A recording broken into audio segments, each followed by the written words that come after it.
అందరికీ నమస్కారం. హాయ్ అండి. ఈరోజు వచ్చేసి నేను డిస్కషన్ చేసే విషయం ఏంటంటే, మనల్ని చూస్తారు, మనతో ఉంటారు, స్నేహం కూడా చేయిస్తారు. అన్ని విధాలా బాగానే ఉంటారు. కొంతమంది కొన్ని సంవత్సరాలు మనతో ఉన్నా కూడా ఒకానొక టైంలో వాళ్ళకు డబ్బు రీత్యానో, ఉద్యోగం రీత్యానో గొప్ప పేరు ఉందనుకోండి, ఇంకా మనకు వాళ్ళకు కొన్ని సంవత్సరాలు గ్యాప్ వచ్చి ఉంటుంది. మనము ఎప్పుడొకసారి వాళ్ళు మన కళ్ళెదుట పడతారు. మనం వెళ్ళి పలకరిస్తే ఈమెవరు కొత్తగా అన్నిట్లు ఫేస్ పెడతారు. అలాంటి అనుభవం మీకుందా? అయితే నాకుందండి. ఏ విధంగా అంటే, నాకు వాళ్ళతో ఒక 2 సంవత్సరాలు 3 సంవత్సరాల నుండి పరిచయము. నేను ఎందుకు ఒక సంవత్సరాన్ని నిదానంగా చెప్తున్నానంటే, ఎక్కువగా కలవకపోయినా మనం ఆ 3 సంవత్సరాలలో ఒక 2 సంవత్సరాలు పూర్తిగా కలిసి ఉన్నట్లనే అనమాట. ఇంకా అయితే వాళ్ళిద్దరు అక్క చెల్లెళ్ళు, వాళ్ళిద్దరు కూడా నర్సులు. ఒక హాస్పిటల్లో నర్సులుగా పనిచేస్తున్నారు. అయితే నేను వాళ్ళతో పాటు చదువుకునేటప్పుడు ఒకరి నోట్స్లో ఒకరు మార్చుకునే వాళ్ళము. వాళ్ళు చాలా పెద్దవాళ్ళు. అయితే వాళ్ళు ఓపెన్లో రాస్తున్నారనమాట ఎగ్జామ్. నా రికార్డులు ఇచ్చేదాన్ని, నా బుక్స్ ఇచ్చేదాన్ని, నా నోట్స్ ఇచ్చేదాన్ని.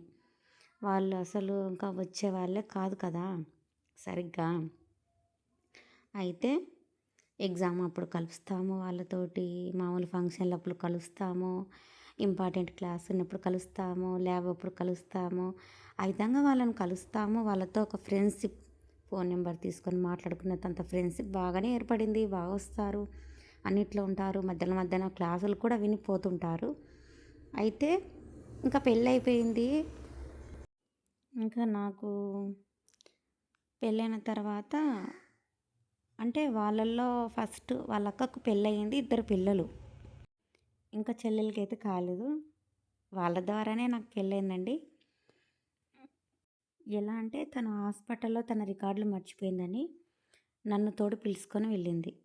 నేను ఆ సమయంలో తనకు తోడు వెళ్ళి మా నాన్న కంట్లో పడినాను. నువ్వు కాలేజీకి వెళ్ళాల్సిన టైంలో హాస్పిటల్ దగ్గరికి ఎందుకు పోయినావు, ఆ పాప నీ పక్కన ఎందుకు ఉంది అనే కొన్ని ప్రశ్నలు నన్ను వేశారు. అయితే ఇంకా దాని ద్వారానే మా నాన్న పెళ్లి చేయాలనుకోవడం, నేను నా భర్త గురించి చెప్పడం, ఆ విధంగానే ఫస్ట్ ఆ విషయం నుంచి నాకు పెళ్ళైనది. తను ఆ విధంగా హాస్పిటల్కి తీసుకొని వెళ్ళే నాకు మా ఆయనతో పెళ్ళయింది. అంటే ఎట్లా అంటే, అంత క్లోజ్ ఉండి తనతో నేను వెళ్ళేంత క్లోజ్ ఉండి నాకు పెళ్ళైన తర్వాత నా కూతుర్లను నేను తీసుకొని హాస్పిటల్కి వెళ్ళాల్సి వచ్చింది. అప్పుడు వాళ్ళే నా కూతురికి ఇంజెక్షన్ వేయాలి. అయితే నేను ప్రేమతో పలకరించాను. కానీ వాళ్ళు మాత్రం నన్ను ఒక కొత్త వింత జీవిని చూసినట్టునే చూశారు. అయితే నేనేం బాధపడలేదు. నా భర్తకు చెప్పాను. వాళ్ళు అక్క వాళ్ళనే ఎందుకో సరిగ్గా మాట్లాడతలేరని చాలా బాధ అనిపించింది. అయితే పాపకు పొద్దున సాయంత్రం ఇంజెక్షన్లు వేయాలి. ఇంకా మేము అక్కడే అడ్మిట్ అయి ఉన్నాము. అయితే వాళ్ళు వేరే వాళ్ళ దగ్గర చేతికి పెడతారు కదండి క్యాన్ తీయడానికి ఒక 30 రూపాయలు ఇప్పించుకుందండి. ఇంకా నేను ఆటోమేటిక్గా ఫిక్స్ అయ్యాను, వాళ్ళంత సీరియస్గా ఉన్నారు, కనీసం నేను ఇంత క్లోజ్ అయినా వాళ్ళు ఏంది నన్ను అస్సలు పలకరించలేదని నాకు బాధ అనిపించింది. నేను మా ఆయనకు ముందే చెప్పాను. వాళ్ళు ఎందుకో మరి అలా చేస్తున్నది నాకైతే అర్థం కాలేదు. ఇంకా వాళ్ళక్క మా ఆయనను వచ్చి 30 రూపాయలు ఇవ్వాలి అనింది. ఇంకా షాక్ అయ్యాం. మా ఆయననేమో 50 రూపాయలు ఉందక్క అన్నాడు. చిల్లర తీసుకొని రాపండి అని చాలా కోపంగా అనింది.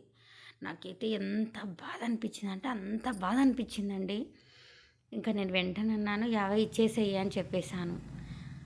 50 ఇచ్చేసేయి అంటే మా ఆయన ఉండి, లేదులే నేను ఇప్పుడు మందులు తేవాలి కదా, పోయి చిల్లర తెస్తాను అన్నాడు.